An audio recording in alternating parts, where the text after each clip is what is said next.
Hello students, welcome to Legacy as Academy. In this particular video, we are going to discuss about a very important topic that is also a very important concept in the economic geography. We are going to discuss about the important location factors of the major industries in India. Location factor, as you know, if you look at the last few years of UPSC mains examination, you would see they're continuously asking at least 1 to 2 questions in the mains examination from this particular chapter as such.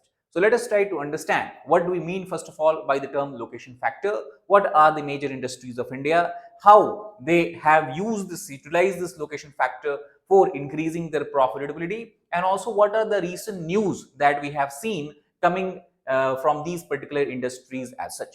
Now, before delving deeper into each of the individual industry, let us try to understand what is location factor. Now, location factor in simple terms can be stated as those factors which are considered as favorable for any industry to set up or establish itself in a particular geographical area, which increases its chances of profitability and also increases its long-term viability as such. For example, we try to look at the iron and steel industry, which is considered as backbone of any economy, including India's economy as well. So iron and steel industry, suppose if you are given a task that you have to find a site where a new iron and steel plant has to be set up, you can understand that it cannot be done randomly in any place in India or any place in the world as such. First, you have to find out that what are the requirements for the iron and steel industry in terms of labor, in terms of raw material, in terms of market access, in terms of transportation. And then only if you feel that these sites are where these factors are present, these factors are favorable, then only you can finalize that we are going to establish our steel plant here. So we can take a look at the major factors that are common to majority of industries. Some factors, however, can be unique as well. Now, the first factor we try to understand here is the most important one, which we can consider as the raw material. We know that any industry, the main purpose of any industry, any manufacturing unit is to take up raw material and then pass it through various processes of conversion or various processing we can say, and then it finally you get a finished product which is then sold in the market for profit as such. So the nearness to the site of raw material can be very advantageous for industries, more so for those industries that utilizes heavy raw material, that utilizes perishable raw material. For example, in case of iron and steel industry, you have two major raw material. One is coal and other is iron ore. Apart from that, sometimes also you have to use limestone for slag removal purposes.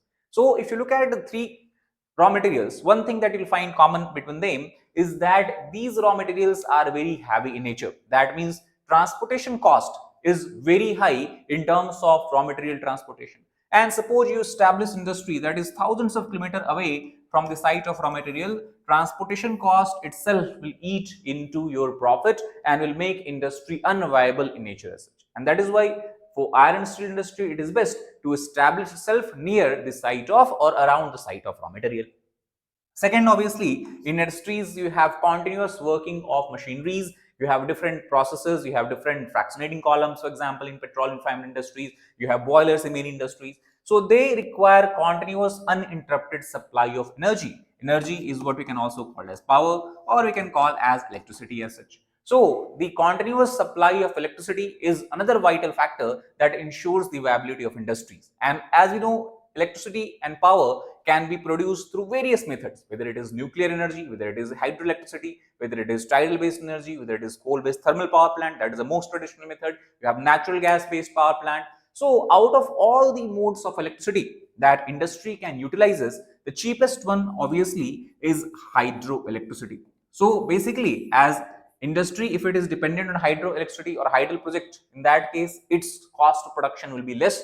That means the profitability will be higher. So industry tend to locate themselves in those areas where you have availability of hydel projects or hydropower plant. Third, obviously, you have for cooling purposes, like in iron and steel industry, require continuous supply of water. So many time industries tend to locate in the areas where you have nearness to the river water or nearness to the lakes as such. Transportation again is a very critical factor. For example, in the regions of Himalayas or in the northeastern India, though there are several different minerals, the industrialization of those areas are very minimal in nature. One reason is the lack of transportation. If an industry is located in the remote areas, in the interior of the continents or countries as such, due to the lack of accessibility, they will have a lot of problems in either bringing the raw material near the industrial site or to transport the finished material or marketable product back to the market as such. And that also will create a lot of problems and hurdles and will also eat into the profit of industries. Then obviously, no matter which industry you're talking about, no matter to what extent you have carried out mechanization and automation in the industrial processes, you still have to depend on labor for critical work.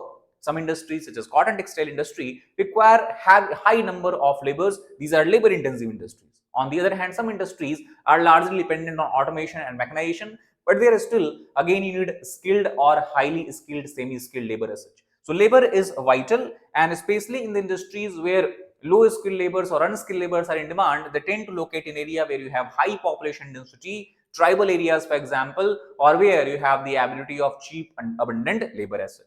Last, obviously, an industry cannot expect to profit if there is no demand for the product that it is manufacturing. So there has to be a market in the vicinity of industries or in the nearby areas. And interestingly, if you look, there is always a compromise that industry has to make, because many times the site of raw material and the market where industry has to sell its product is not nearby, they are far from each other.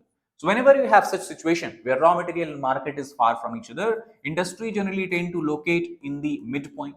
Again, if it is very bulky material, industries tend to locate near the raw material. And if it is lighter product, then industry tend to locate near the site of market as such. Perishable product like sugar industry, if you take into consideration, for them it is better to be near the site of raw material, that is near the sugar plantations, sugar farms, because by the time sugar is transported for hundreds of kilometers, it will lose most of its sugar content, it will lose most of its value because of drying, and it will perish. So that is why, depending on which industry you're talking about, these all factors are critical, but again, they come into play in different dimensions, or what you can call as in different extent, they have certain role to play. Now, if you look at the major industries of the entire world, and which also is considered as the backbone of the economy, it is the iron and steel industry. So let us try to understand briefly about the iron and steel industry of India. Now, very recently, in the year 2025 itself, you have a summit that is called as India Steel Summit that took place. In this summit, Prime Minister Narendra Modi also has participated, and he has outlined the vision of India that he sees for the steel industry. Now, he has talked about that it is high time the steel industries, the manufacturing, we can say companies, whether they are from private sector, whether they are from public sector, they need to come together and they need to work together to build a resilient, revolutionary and steel strong India. Also, he has emphasized upon that there is a need to strengthen global partnership, because many times steel production in India faces a decline, not because of lack of labor supply, lack of electricity or lack of facilities. It is due to the lack of sufficient amount of raw material.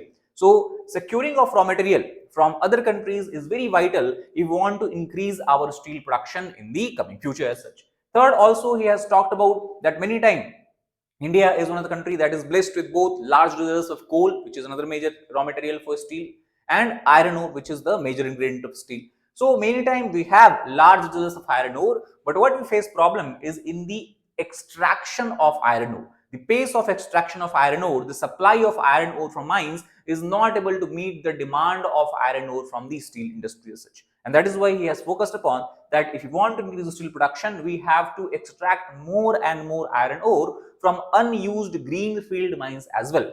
Now, greenfield and brownfield, two terms are used in the industrial or economic sector. Greenfield refer to those mines which have never been mined before, and brownfield mines refer to those mines where mining is continuously being done. We just have to increase the rate of mining. But here he has focused that we should focus on unused mine of the iron ore greenfield mine. Or also he has referred iron steel industry as a sunrise sector of India, and our future goal as far as this particular industry is concerned, Prime Minister Modi has highlighted, should be zero import and net export. That means India should not only become self-sufficient in the iron steel in the steel production, but it also should become a net exporter of steel. So that is the main vision that he has outlined.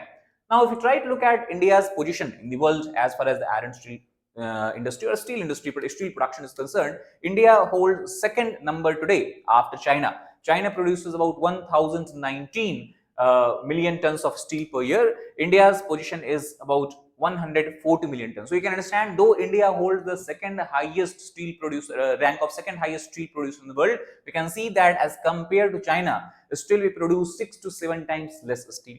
Then at third number we have Japan, then US, Russia, South Korea, Japan, Turkey, Brazil and Iran as such. The top 5 producers, if you take into account, India keeps on fluctuating. Sometimes it comes at rank 2, sometimes it comes at rank 3. So there has been quite changes between Japan and India, but as of now India is holding the second rank as such.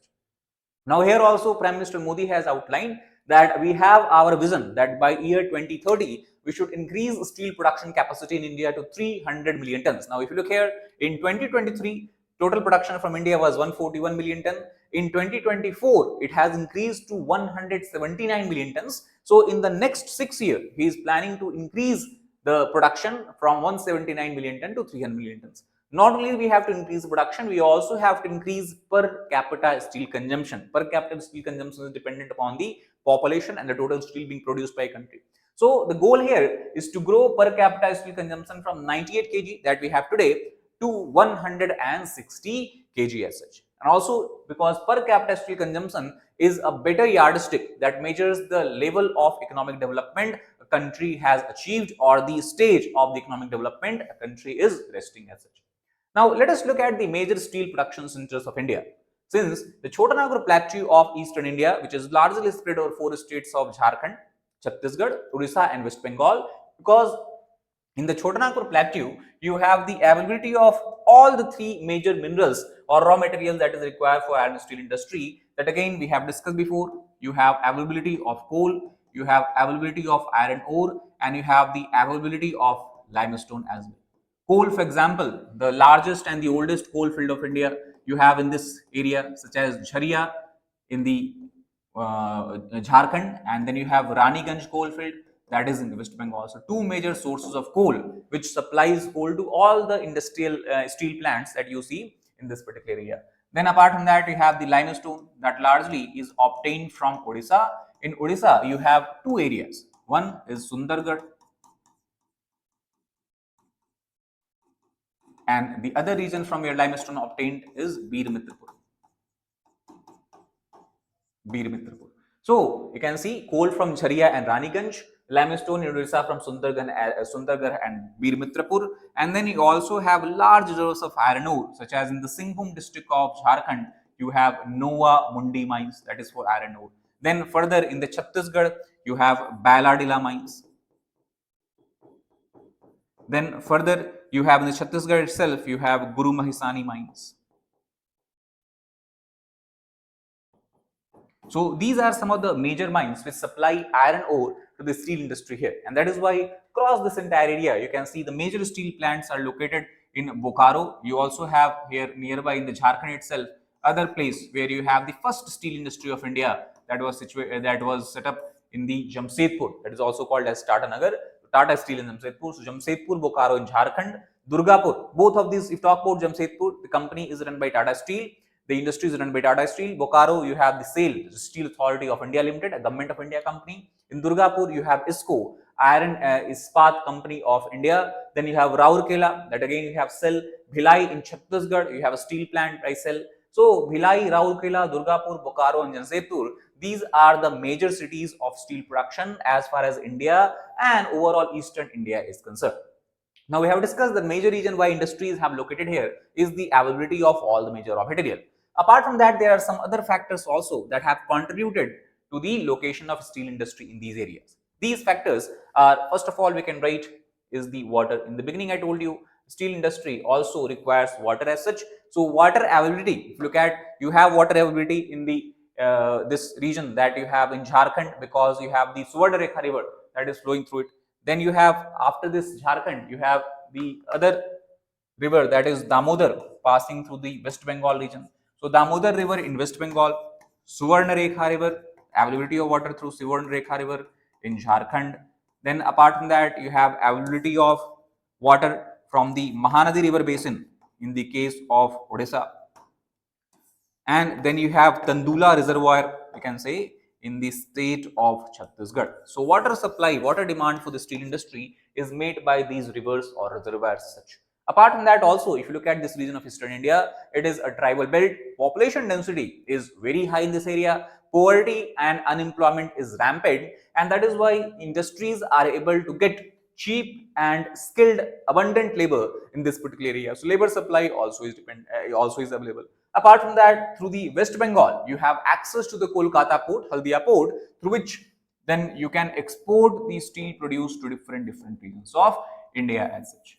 Apart from that, also we have to understand in this area you have very good connectivity because these are the plain and plateau area. You have a good connectivity of railway lines, railway network. For example, you have Delhi Kolkata railway line passing through this particular region.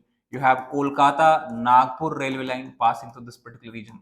So through these railway lines, through these railway networks, it is ensured that the steel produced here can be transported across entire India wherever there is a demand as such. So again, availability of raw material, availability of water, port access, labor availability, and the railway line access is the major factors that has led to development of iron steel in this particular area. Now, as a bonus point, one more point you can keep in mind here that has helped industries to develop. If you remember, just a few minutes back, I told you that hydroelectricity is the cheapest mode of electricity, and wherever you have the availability of hydroelectricity, industries will prosper there. And that is why in the years just after independence, as we discussed, you have Damodar river that is flowing through it. So a series of dams were constructed over Damodar river that also have been helpful in generating hydroelectricity. The project is called as DVC project, that is Damodar Valley Corporation project, and that is why also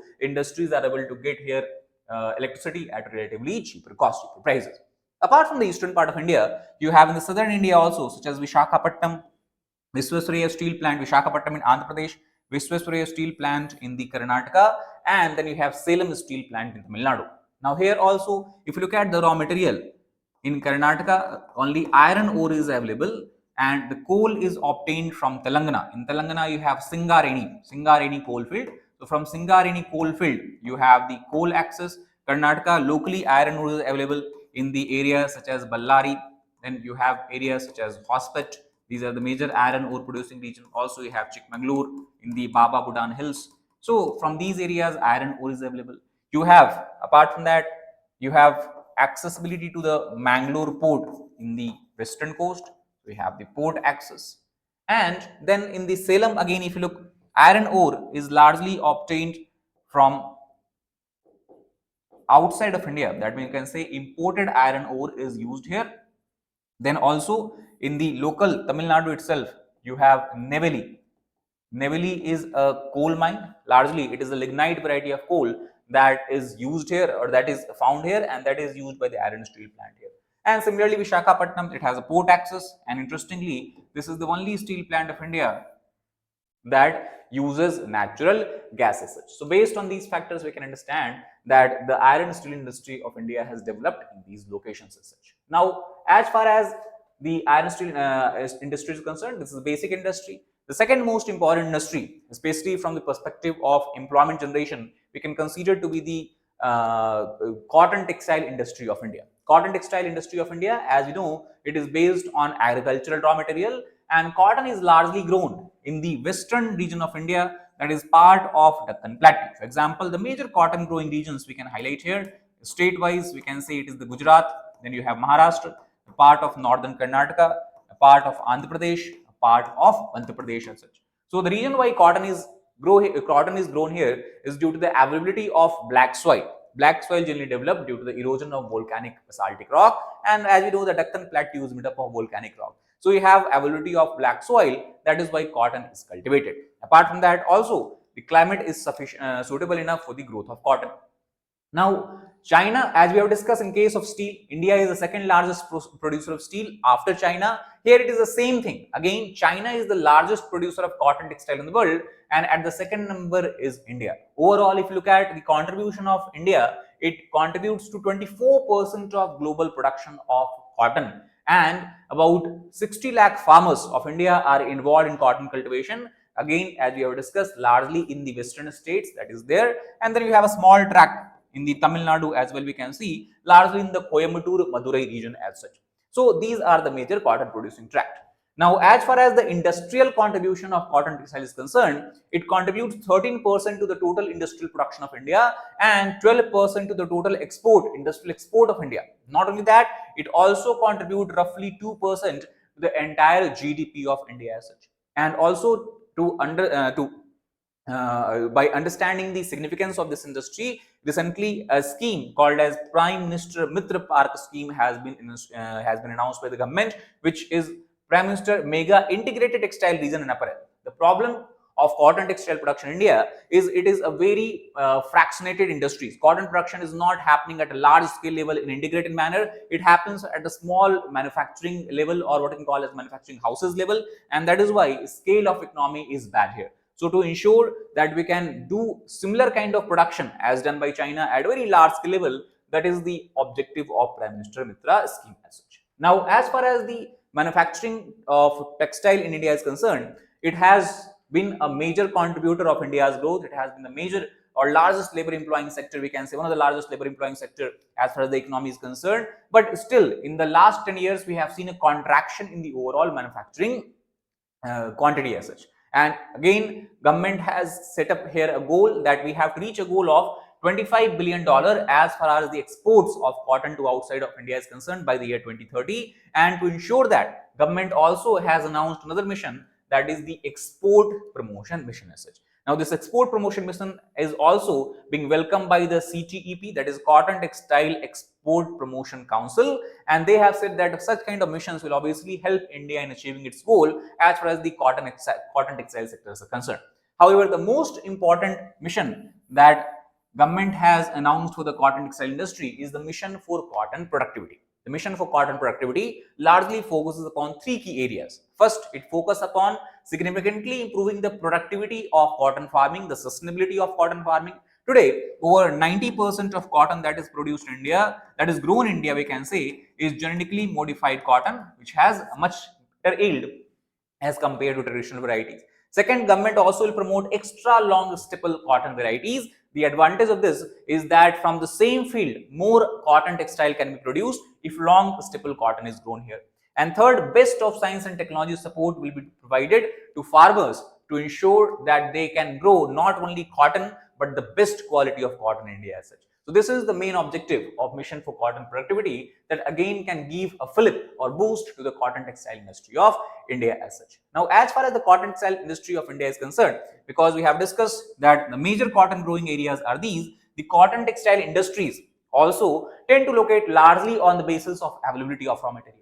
So major cotton textile production center you have in India is Mumbai. Mumbai is a place, we can say, it has a legacy as far as the cotton textile industry is concerned, because it is the city of Mumbai where first modern cotton textile mills were established in the year 1853. Then Mumbai, apart from Mumbai, as here we can see there is a limitation of land, because on one side you have Western Ghat, other side you have the coastal areas. The cotton textile industry began to migrate away, and most of these migration has happened along the coastline of Gujarat and near the Gujarat. So apart from Mumbai, the major cotton textile production center is Ahmedabad. Then near the port city of Gujarat, you have another city, that is Surat. So Mumbai, Ahmedabad, Surat, these are three major cotton textile producers as far as Western India is concerned. If you come to the south, here you have two cities. One is Coimbatore, and other you have is Madurai. So these are other major cotton textile production center.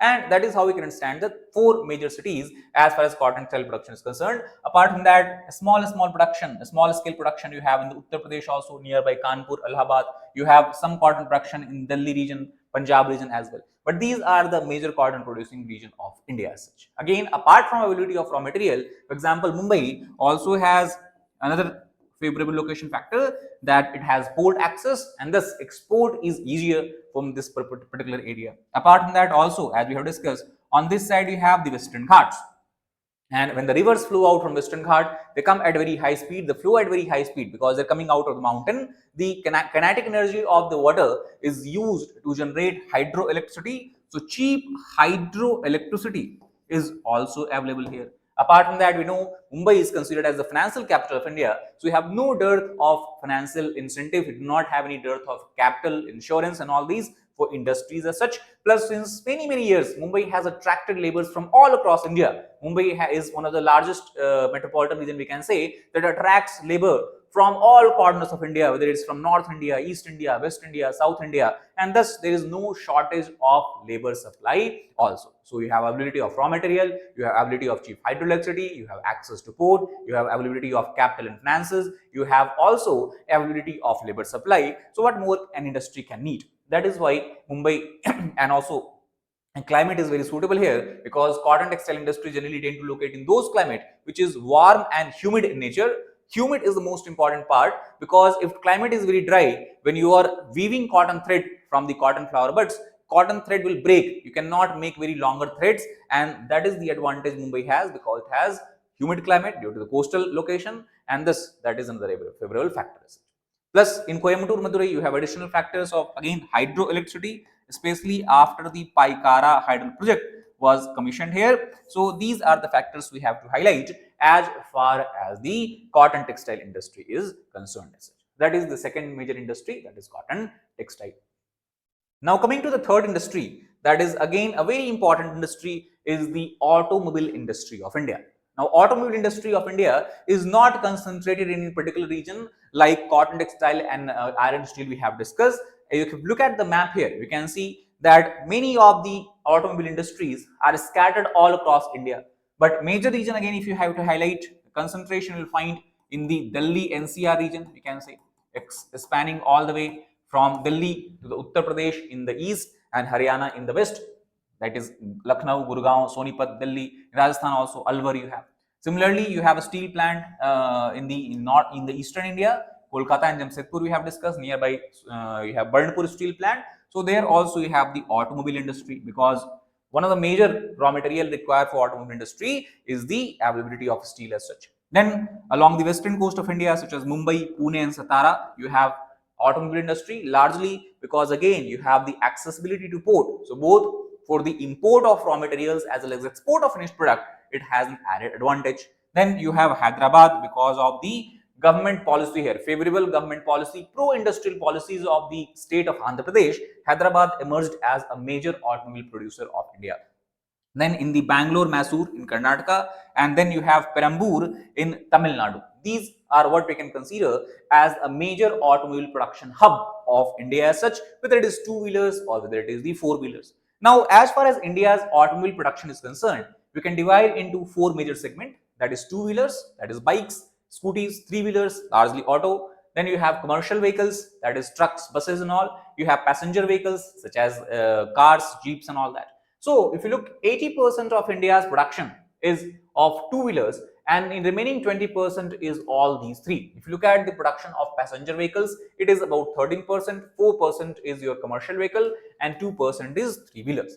Now, though if you try to understand that India's automobile sector is dominated by two-wheelers, that is a very important point you have to keep in mind. India is accelerating and trying to reach a goal of becoming a $5 trillion economy, and everyone believes and understands that automobile sector is going to cement its role and position as a critical growth engine. And this is logical, because as a country develops, as the per capita income rises, as the disposable income of citizen rises, they obviously invest in buying vehicles for themselves, whether it is two-wheeler or four-wheelers as such. So obviously, with rise of India's economy, with the growth of India's economy, it is expected that the demand of automobile will keep on increasing, and that will also boost overall productivity as such.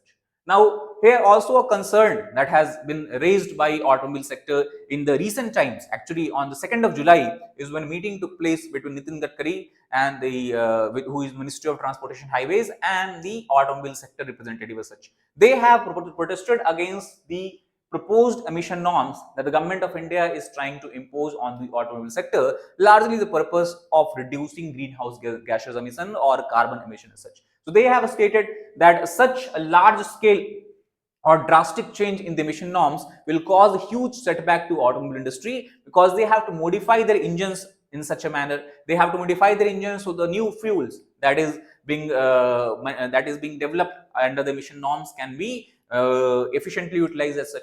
and that is why it will cause about 11 lakh crore of extra capital expenditure by the automobile sector in total. And because of this, they believe that it will set back the growth of automobile sector. It will also increase the unit cost. It will also increase the unit cost of the vehicles as such, and that will cause a drop in demand, and that is something about which they have said and raised concerns about this. Auto sector, if you try to understand the importance, as we have discussed, the automobile sector contributes roughly 7.1% to the India's GDP and substantial 49% to the manufacturing GDP. So as far as the manufacturing sector of India is concerned, we can understand that any setback, any decline of automobile sector will have a significant impact on the India's industry as such. Not only that, automobile also in case of India is a major labor intensive sector, employment creation sector. A total 3.7 crore jobs being created by the sector alone, and it accounts for nearly 8% of India's total export as such. Say, for example, we talk about the nearby countries of South Asia, such as Sri Lanka, Vietnam, Thailand, Cambodia, or even in the African countries, you would see large number of two-wheelers and three-wheelers that is coming from India as such. So this all have to take into consideration when we talk about the automobile sector and its growth in future. As we have discussed, the location of automobile sector is not dependent on single factor, it is dependent on multiple factors. But again, if you highlight the major location factor, first of all, it is the availability of raw material. And the best example of this we can see from the eastern sector. If you look at this particular area, you have the availability of iron and steel, and that is major raw material. So that is why you have development of automobile sector there. Second is the market, because you know that automobile is largely an industry that depends on heavy demand, huge demand, and huge demand of automobile. Obviously, if you try to divide India, you have two areas: rural areas, urban areas. Demand of automobiles in the urban areas is many times higher than the rural areas, and that is why if you look at this particular region, in the north around Delhi, in the west around Mumbai, in the south around Bengaluru, Hyderabad, these are the areas which are major metropolitan cities of India. These are the regions where you have very high population density, urban population density in millions and millions. So obviously demand has continuously risen here, and that is why to tap into the demand, to tap into the what you can call as the opportunity here, automobile sectors have set up their industries as such. Also, the interesting thing is that all these regions are well connected by each other through the national highway. For example, you have Golden Quadrilateral passing from Delhi to Mumbai, Mumbai to Chennai, Chennai to Kolkata, Kolkata to Delhi. Also, you have national highway number 8 passing through here. You have dedicated freight corridor, Delhi Mumbai industrial corridor. So all these also is an added advantage here. Apart from that, both, if you talk about in the case of Mumbai, the case of Bangalore, they have access to Perambur, for example. Also, they have access to Chennai port here, Bangalore port here, and Mumbai port here. So for export purposes, as you discussed, a major export from India of automobile is to South Asia and the Africa also can be ensured by this. So availability of raw material, market, then you have the export due by the port access, you have the development of mode of transportation. These are the factors that largely have led to development of automobile industry in this particular region of India as such. The last industry that today we can discuss about is the conventional energy based industry, that is the petroleum refining industry. Now, unfortunately, India does not have a huge domestic reserves of crude oil and natural gas, but three major areas we can highlight here. As far as the crude oil is concerned, India has domestic reserves of crude oil in the western coast, nearby the fields such as Mumbai High, near the coast of Mumbai. These are offshore petroleum field, and further north you have Basin gas field. So Mumbai High and Basin in the southern, western part of India. Similarly, recently we have discovered oil and natural gas in the KG Basin, that is Krishna Godavari Basin in the state of Andhra Pradesh. Then you have the oldest fields, oil field of India in the Assam region, where you have oil fields such as Digboi. You also have oil field in Naharkatia. You have oil field in the Shivsagar. So in the Assam, we can say that means largely oil and gas reserves you have in the offshore region of Mumbai High Basin in west, KG Basin in east. On the we talk about inland oil reserves you have in the Assam region such as Digboi in Naharkatia, and one more we can highlight here is in this region, that is Vadodara Ankleshwar region, largely around the Ahmedabad basin as such. So we can see that the domestic production of crude oil, natural gas is not sufficient to meet the demand of the local population or the Indian population as such. And for 80%, 80 to 85% of our demand as far as the petroleum is concerned, petroleum products are concerned, is met by import, largely from the Middle Eastern countries and also recently from Russia as such, especially after the Russia-Ukraine war. Now, also in this context, the government of India has clearly indicated that one of the objective is going to be to boost the crude oil refining capacity by 35 to 40 metric ton by the fiscal year 2030, and this also has been accepted by the CRISIL report as such. So let us try to understand that how India's oil refinery basically works. As you have discussed that for majority of the petroleum based product, it depends on import. And if you are importing any raw material, it is logical that you establish your industry near the port areas so the transportation cost over the inland region can be minimized as such. And that is why if you look at the major petroleum refineries we have in India are located along the coast. Example we can take is of Mumbai. What is the region? Two regions. One, tankers that are importing crude oil and natural gas from the Middle East can easily come and dock here. And also here you have the nearness to the domestic oil field, that is Mumbai High and Basin. Then further you have Mangalore. Mangalore is in the Karnataka. Again, it is a port-based refinery, same region, because the imported oil can be docked here and can be offloaded here. Refining can be done and by a gas pipeline or the oil pipeline, or by using the roadway transportation, railway transportation, the products can be transported all across India, especially South India. Then further you have in the Kochi. In the Kochi is again a coastal city, a port city in Kerala. There you have petroleum refinery, same logic.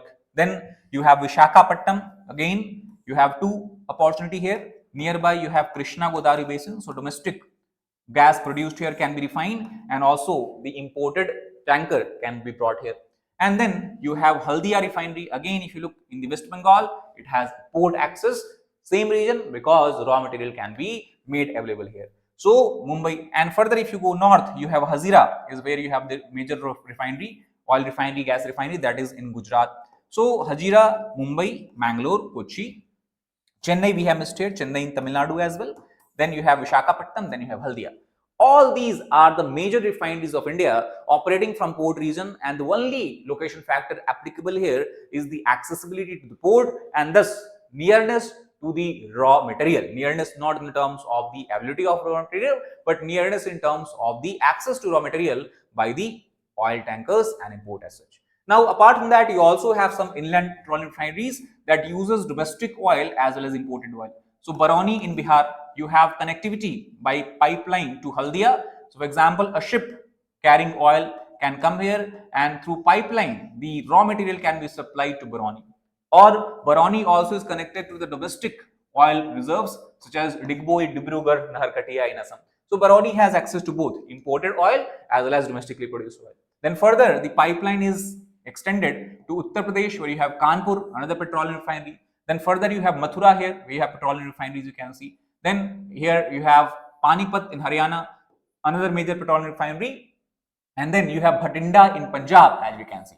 So Bhatinda, Panipat, Mathura, Kanpur, Barauni, and then northeastern region. These are the inland petroleum refineries of India as such, that largely uses the domestically produced oil as well as the imported oil as such. Again, you have the major gas pipelines in the western part of India, like Jamnagar. Jamnagar is a place that you have to necessarily remember, because in terms of India's petroleum refinery, largest petroleum refinery of India in terms of the capacity of refining is located in Jamnagar, that is run by a private company, Reliance Industries Limited as such. And Jamnagar, if you look again, it is located near the Kathiawar region of Gujarat. Actually, it is part of Kathiawar region of Gujarat, and again it has access to port, that is Salaya port here near Porbandar. So if you have nearness to the port, as much as you want, you can import the raw material. For example, Reliance has increased and ramped up its import from Russia in last 1 or 2 years because of the availability of the Russian oil at very low prices, competitive prices such. And that is why the production capacity of Jamnagar has further, production volume, if we talk about Jamnagar, has further seen a rise or uptick as such. So this is how and why we can explain the development of petroleum and fire industries all across India as such. Now again, the map is given here clearly. You have many petroleum refineries being run both by private players as well as the government of India's company. Example, the major government company operating petroleum refineries are Hindustan Petroleum Corporation Limited. These are operating in Mumbai, Maharashtra, Vishakhapatnam in Andhra Pradesh. Then you have BPCL, Bharat Petroleum Corporation Limited, operating in Mumbai, Kochi. We have discussed Bina in Madhya Pradesh. You have CPCL, Chennai Petroleum Corporation Limited, clear from the name itself, operating from the Chennai. You have Numaligarh Petroleum Refinery in the Assam. You have ONGC, that is in Andhra Pradesh. You have then Reliance Industries Limited, that we have discussed, largely operating the refinery of Jamnagar. In Mangalore, Karnataka, you have MRPL, that is Mangalore Refinery and Petrochemical Limited. Plus, you have certain joint ventures as well. For example, in the Punjab, Bhatinda, we have discussed, you have joint venture between Hindustan Petroleum Chemical Limited and Mittal Energy Limited. So, we can see that the petroleum refineries of India are operated by three different type of companies: public sector companies, private sector companies, and the joint venture companies. So that is how we can understand the petroleum refinery of India. As such, location factor is largely the availability of raw material and port access. So that is all about this particular video. I hope you got the idea behind the major location factor of 3-4 major industries of India. What is the plan of India as far as these industries are concerned in the near future, and what are the problems these industries are facing as such. That is all about this particular video. If you like the video, please hit the like button, share it with your aspirants, as well as subscribe to our channel for more such content. Thank you very much.